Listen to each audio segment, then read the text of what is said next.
In the name of the Father, and of the Son, and of the Holy Spirit, one God, amen. Hello, beautiful friends. I'm Natalie. And I'm Claudian. And this is Shokran Very Much, the podcast. This week's episode is called Same-Sex Attraction and Gender Identity.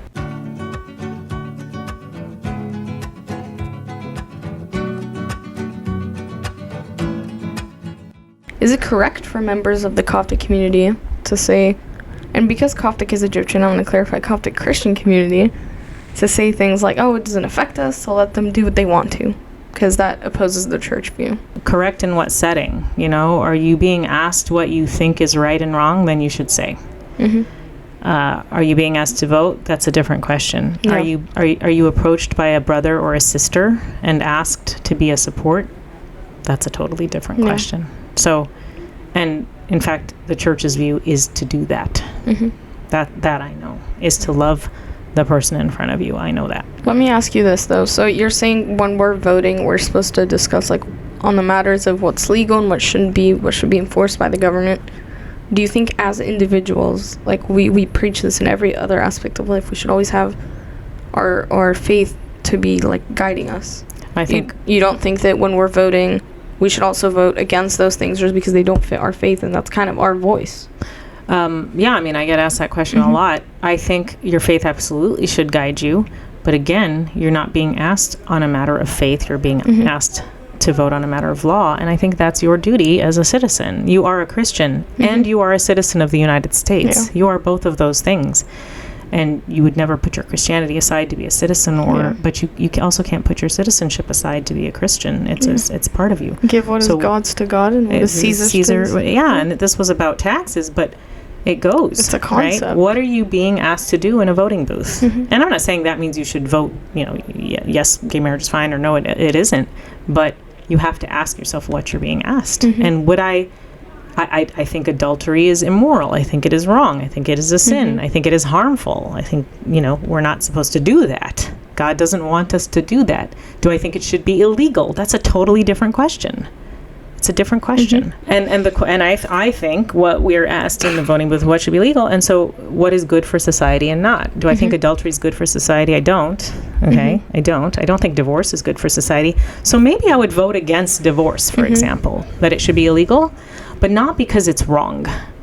Not because it's wrong, because it's bad for kids or bad for society or cost society money, because that's the question I'm answering then.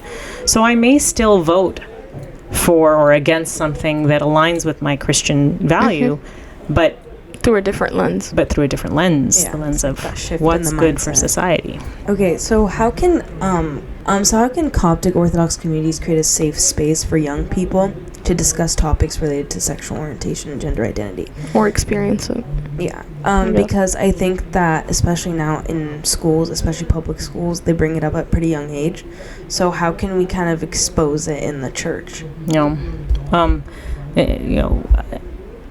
Part of your question is an assumption that we need to talk about in the church. The church needs to be a safe space, and it absolutely does. Yeah. So it's exactly conversations like these. This is why those of us who are in this group and others are going around talking about this. We've talked to parents, we've talked to servants, we've talked to clergy. There is a cultural mindset here, for sure, that is different than the culture in which we now exist. We're in the diaspora, and there are simply cultural clashes. Yeah. I think my impression talking to individuals is that sometimes we hide behind truth and morality when culture is the real reason we have a problem with something.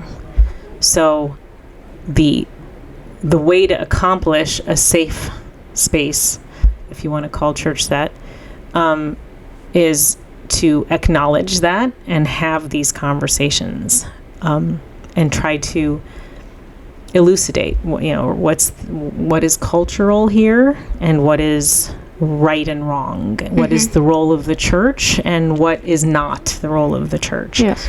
I hear a lot of people scared that their kids are being exposed to things, which frankly I agree. Small children are hypersexualized now around this issue. And it's not about, whether it's okay to talk about gay or transgender or whatever. they're having conversations about sex that, you know, a 6-year-old never really has before or should, right?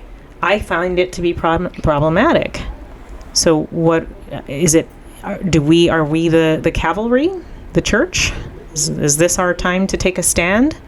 I don't think that's the church's role. Individual parents, of course, have decisions to make. And what the church's role, though, is to support its congregants. Yeah, because that's what I was going to say. Yeah, in talking about these issues. There are a lot of things that my kids were told or heard at school that I did not agree with or had a problem with. You know, am I really going to fight the school on everything that I disagree with? Or am I going to have a relationship with my child and know how to address my child around these issues? That's actually our goal, is we want to talk to parents about how to talk to their children. My daughter's in middle school, and in her friend group of, you know, I don't know if this is a thing among 8th grade girls, but she's got like 4 or 5 different groups of friends with 4 or 5 people each. Like, it's just, I don't know. Sometimes I know that's what I wanted in 8th grade. Yeah. I don't know if I had it. She'll sit at lunch with these people, and sometimes the 2 groups kind of morph into one. Anyway, she has a big friend group, and many of them would say that they're on somewhere in LGBT. That was actually literally me in middle school. 8th grade, that's kind of when it really started in society, and all of a sudden they were all identifying as something. Right. And I remember I freaked out, and I literally just stopped being friends with them because I was like, I don't know how to react to this. Yeah, and that's a tough one, and I mean, I don't blame you. You don't know what to do. So, her friend group is a lot of people, and she's like, well, so-and-so is now they. And I'm like, okay. So then what do I, like, several potential responses, and I know people in our church be like, you can't be her friend, their friend anymore, her friend, whatever, his friend anymore.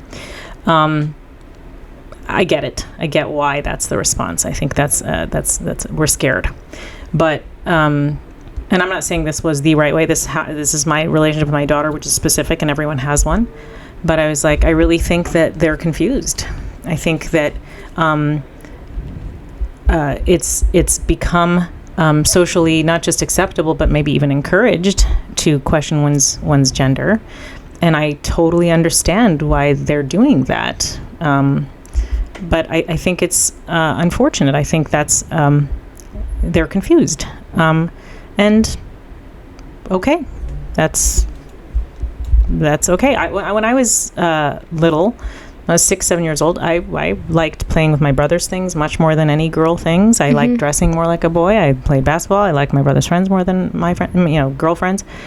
If you had asked me when I was 6, "Are you a boy?" I would have probably said, "Yup," because you're 6. You know, I also wanted to be a princess. So, you're 6. Yeah.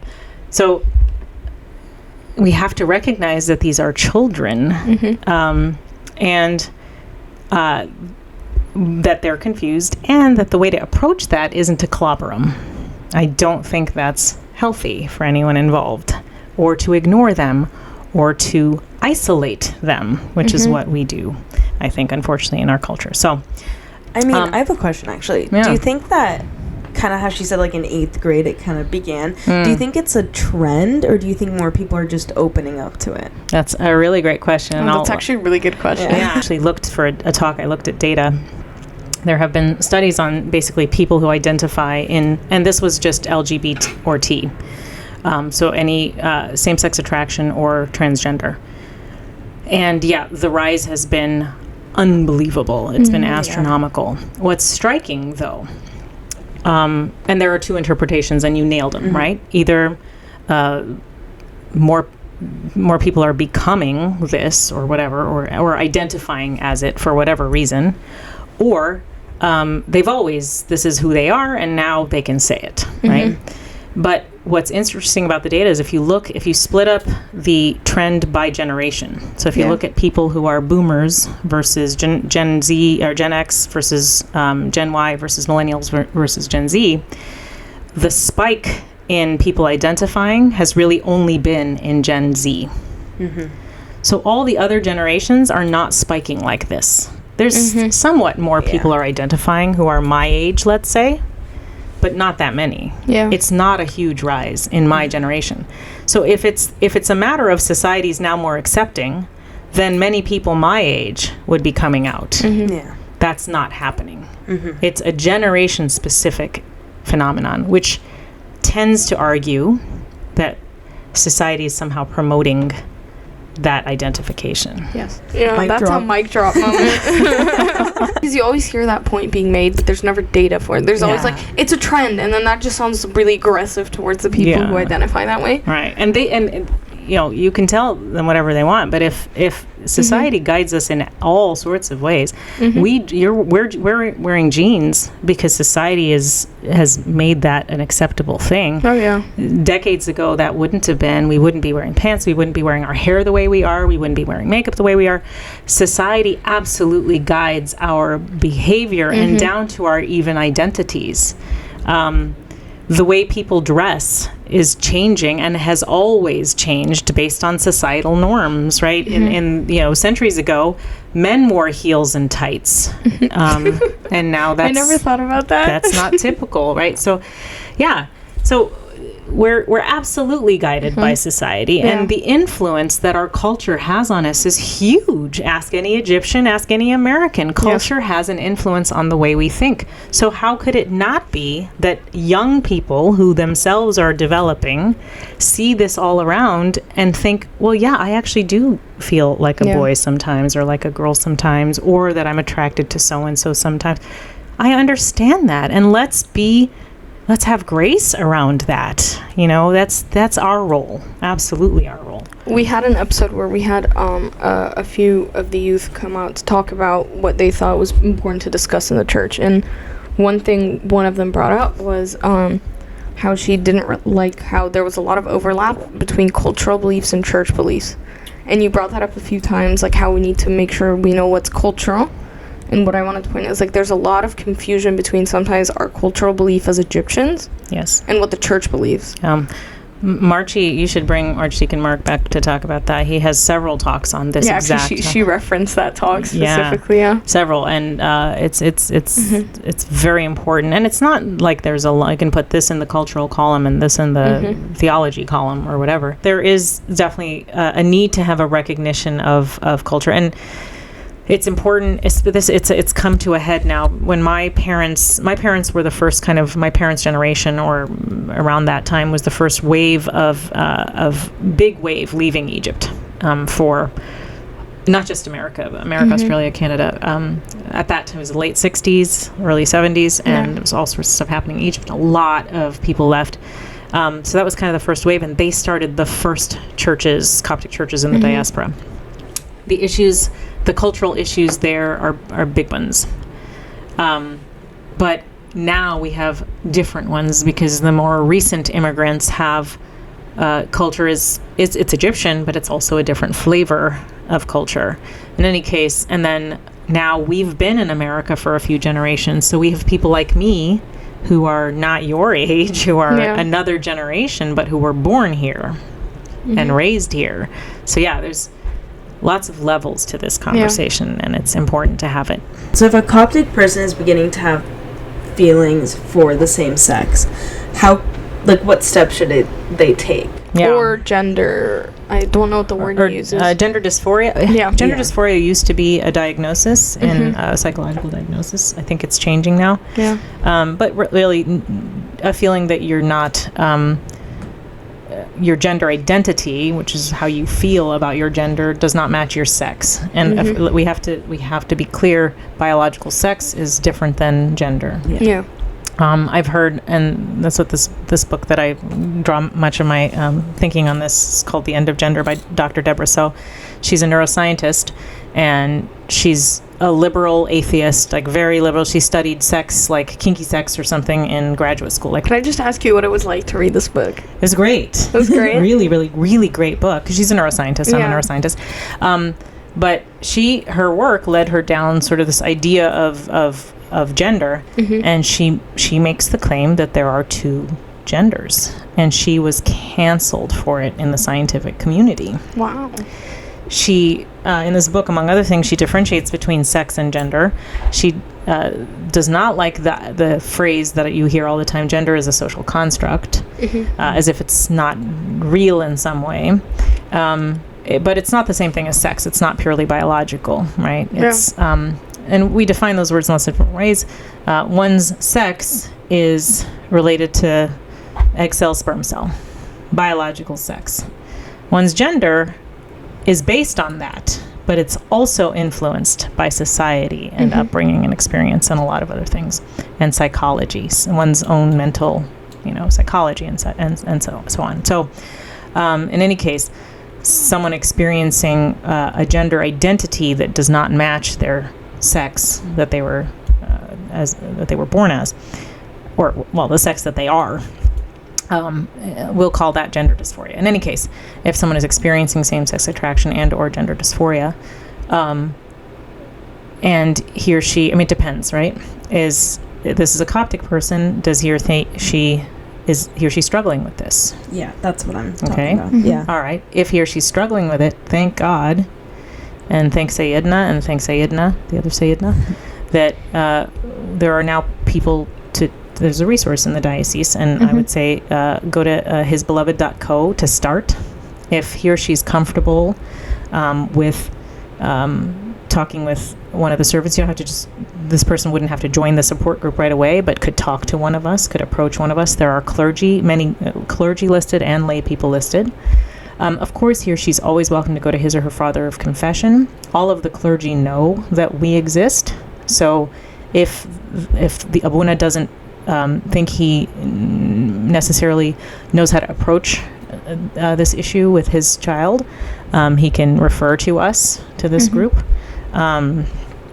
But we've so much, and we are talking with people exactly in that boat.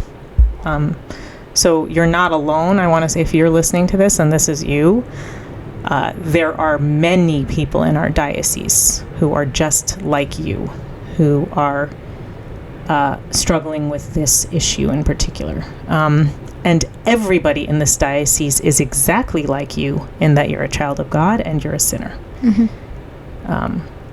So we're brothers and sisters in every way. But if this is something that you are struggling with in particular, then there are people with open arms waiting for you. And we will link the website in the bio of the episode. That way it's just easier for people to find. Awesome. And I know we've kind of talked about it, but I just want to reiterate it, even if it's really quickly. Is it a sin to have same-sex attraction or thoughts or feelings, or is the problem in the actual action? All right. So, we've alluded to it. There's not too many people who would say, and certainly the Bible does not suggest that being attracted to someone you're not married to is itself a sin. I think our need, and I understand why, but our need to kind of make two columns, yes, it's sin, no, it's not, is probably oversimplifying how God sees things. Yeah. That said, no, I think we can say that having the thought one can't be held responsible for, but that acting against what one knows to be God's design is not what he wants. So I hear this a lot, and I want to know, how can we approach it? But a lot of people say that orthodoxy, Christian orthodoxy, is very conservative and traditional, and that us as a church should progress and accept. Yeah. So I'll say a few things about that. One is I understand why we make that impression. There are ways in which we are an apostolic traditional church, absolutely. So yes, we are. And we have holy traditions which are very old, and so not belonging to the 21st century. That said, and we've had this conversation already, there's a difference between those traditions and cultural impositions on the church. And so I think we often think that as Coptic Orthodox Christians, we have to have certain approaches to things because we confuse church teaching with culture. And I think that's this conversation again. So it's important, I think, to separate those things. It's important to know what's what. And it's important to not let go of the things which we absolutely hold to be true and important. So, for example, if something happened and they started going after churches, any church that does not marry a same-sex couple, for example, gets shut down. That's the hill we die on. Yeah. We don't do that. The church has been persecuted its entire existence. I'm not worried about it, you know? We belong to him. We're his bridegroom, we're his bride. So he'll take care of us. Yeah. But that's where we say no. But if it's don't let somebody who's gay walk in the door, no. Treat people who are gay this way, no. Don't accept, no. Treat this sin as something other than, or in a way that you don't treat other sins, no. We have no problem confessing to everyone who'll listen that we're prideful. Oh yeah, I'm struggling with pride. That's huge. It's the root of all sins, some say. But would someone feel as comfortable getting in front of people and saying, oh yeah, I struggle with same-sex attraction? Why not? Why not? So that question was a lot more on how we can respond to it, but I think this next one is, you know, Christians are labeled as hating, non-inclusive. The church itself is labeled as unwelcoming. That kind of defeats the whole purpose of Christianity. It does. And so in the eyes of many, like, y'all are just hypocrites. Like, why are you doing what you're doing? So what do you think is the correct course of action for the church and, more importantly, the people, the Christian people, under these perceptions? I mean, I'll say like there's two pieces to that one. Right? One is what we do, our actions, and then the other is how people react to them. We're responsible for one and not for the other. Yeah. So if and I don't think Orthodox churches do this, but you've definitely seen like rallies, Christians who bomb abortion clinics or who hold up signs, you know, God hates, and then a bad word for a gay person, which I won't use, right? Is that what you're supposed to do as a Christian? No. Do we blame people for having a bad impression of Christians who do that? No. Okay. So our job there is to not do those things that Jesus would not have us do and that he himself would not do. And if we're not the light of the world, that's on us. And if we're not treating people as Christ would, that's on us. So that's what we need to do. What people think after that is on them. Yeah. So if you can truly stand by and pray and believe that you are acting the way Jesus would have you act, we will be persecuted for that. We were told that. We were promised. You will be persecuted for my name's sake. Bring it. Okay? But not if I'm not representing Christ. That's on me. I think it's kind of like when he was arrested and Peter cut the soldier's ear off. Like, and then Jesus, even when he was being arrested, like in this case, like the morals are being defeated or whatever, he still fixed his ear. He was like, that's not what we're going to do right now. That's not what we're going to do. I like that, actually. Yeah. Do you have any final message that you want to say? A helpful takeaway for anyone who maybe struggles with how to think about this issue. Really ask yourself if you are thinking about this differently than you think about other sins. Okay, find other sexual sins, right? I would urge people to try to put this topic in the context of any sexual sin, any sex or sexual relationship outside of marriage. And if we think that way, and if we think that heterosexuals and people who have experienced same-sex attraction are in that same boat, that we are called only to have this kind of intimacy with someone we are sacramentally bound to and one flesh with, then that clarifies things, and it also puts us all in the same boat, because we are all in the same boat. So I think that's a helpful one-line kind of check yourself. Like, would you be thinking whatever you're thinking if this were a heterosexual person who is attracted to someone who's not his wife or her husband? And how would you treat that situation? If you know of someone at church who's a married woman and she's attracted to a man who's not her husband, you say, Abuna, don't give her communion? Do you say, my son, don't talk to her? What do you do? Really, what would you do? If you happen to know that. This is a public sin. Most of ours are private, and we have that luxury. just because this is outward doesn't give us any reason to treat it any differently. Shukran very much, Mary, for your time. You're welcome very much. You laugh very much. I don't know. It's very like there's a lot of different responses we get. Yeah. We like to see what but this was very educational. Very This was great. I'm so glad. And shukran very much to everyone who tuned in and listened. Please follow us on all our social media accounts. There you can receive updates and send in topic and speaker suggestions, which will be in the show notes. Shukran very much for listening, and we'll see you next week.